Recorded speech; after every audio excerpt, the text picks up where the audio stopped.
किसान भाइयों, आज हम जानेंगे गेहूं की फसल में पोटाश का इस्तेमाल हमें कब करना चाहिए। पोटाश डालने से हमें फ़ायदा क्या होता है, कितनी मात्रा में किस समय पोटाश डालेंगे तो ज़्यादा लाभ मिलेगा। किसान साथियों, सही समय पे अगर हम सही मात्रा में सही खादों का इस्तेमाल करते हैं तभी हमें अच्छा फ़ायदा मिलता है। वही अगर आप मान लीजिए खादों का भी इस्तेमाल करते हैं, पैसा भी लगाते हैं, लेकिन देर से या ज़्यादा मात्रा में कम मात्रा में डालते हैं तो आपको उतना फ़ायदा नहीं मिलता है। फ़ायदे की जगह कई बार हमें नुकसान भी उठाना पड़ जाता है। तो आज की वीडियो में हम पोटाश के अलावा डीएपी, यूरिया, जिंक, इन तमाम खादों के बारे में भी आपको जानकारी देंगे। तो पूरा वीडियो देखिएगा, एक कंप्लीट वीडियो आपको मिलने वाली है। और चैनल को अगर अभी तक आपने सब्सक्राइब नहीं किया है तो इंडियन एग्री हेल्प चैनल को सब्सक्राइब करें। इस चैनल पर आपको खेती बाड़ी से संबंधित वीडियो समय समय पर देखने को मिलती रहेगी। तो चलिए जानते हैं किसान साथियों, कब कितनी मात्रा में हमें। सबसे पहले हम बात पोटाश की ही करेंगे, उसके बाद अन्य खादों के बारे में जानेंगे। सबसे पहले जानते हैं पोटाश आखिर हमें डालना क्यों चाहिए, पोटाश की कमी से होता क्या है। किसान साथियों, पोटाश की कमी जानने से पहले पोटाश के लाभ जान लेंगे तो आपको कमी भी पता चल जाएगा।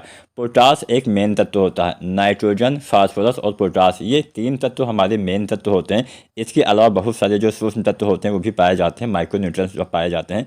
लेकिन जो हमारे मुख्य तत्व होते हैं, नाइट्रोजन, फास्फोरस और पोटाश होता है।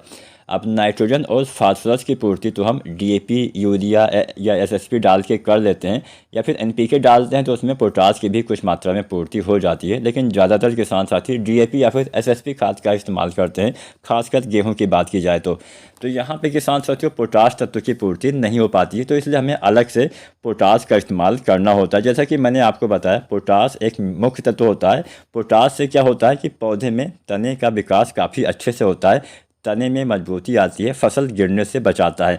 पोटाश आपके पौधे में भोजन बनाने की क्षमता को बढ़ाता है, जिससे पौधे अच्छी मात्रा में, उचित मात्रा में भोजन बना पाते हैं। प्रकाश संश्लेषण अच्छे से होता है, पौधे में चमक अच्छे से आती है।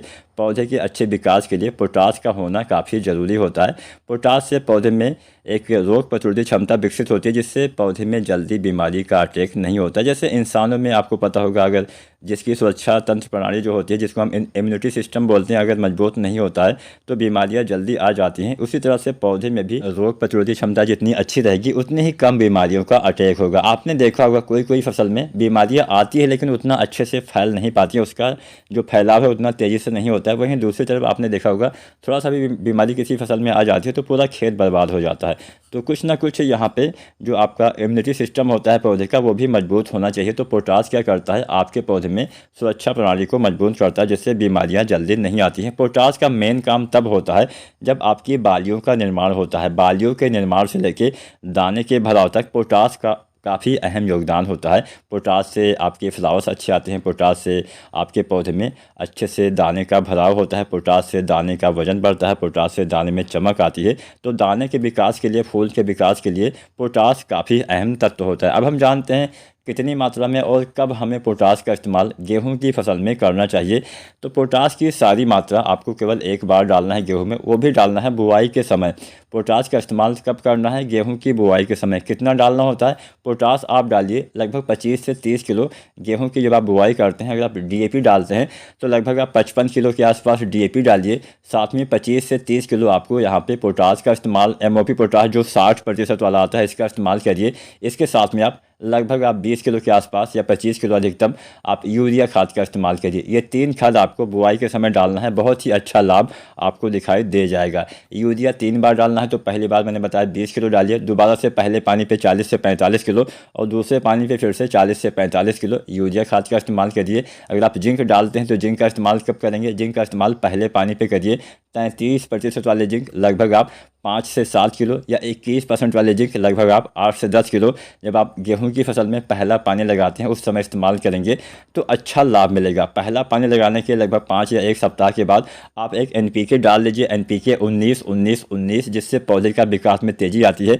पौधे का शुरुआती विकास काफ़ी अच्छे से होने से आपकी फसल में अच्छा उत्पादन होता है। शुरुआत में आपको ज़्यादा ध्यान देना होता है, जिससे पौधे में अच्छे कल्ले आए, हरियाली आए, अच्छी चमक बनी रहे और आपको अच्छा उत्पादन मिल सके। पोटाश भी काफ़ी अहम तत्व माना जाता है, माना ही नहीं जाता है, पोटाश अहम तत्व होता भी है। पोटाश की कमी कमी से दाने पतले रह जाते हैं। पोटास की कमी से पौधे के तने कमज़ोर होने से कई बार हमारी फसलें भी गिर जाती है। पोटास की कमी से बीमारियां हमारे पौधे में जल्दी पनपती है। पोटास बहुत अच्छा तत्व हमारे पौधे के लिए माना जाता है। अगर आज की जानकारी, आज की वीडियो आपको पसंद आई हो तो लाइक शेयर जरूर करें। कोई भी आपके मन में सवाल या सुझाव हो तो आप नीचे कमेंट भी कर सकते हैं। और चैनल को सब्सक्राइब नहीं किया है तो इंडियन एग्री हेल्प चैनल को सब्सक्राइब करें। धन्यवाद।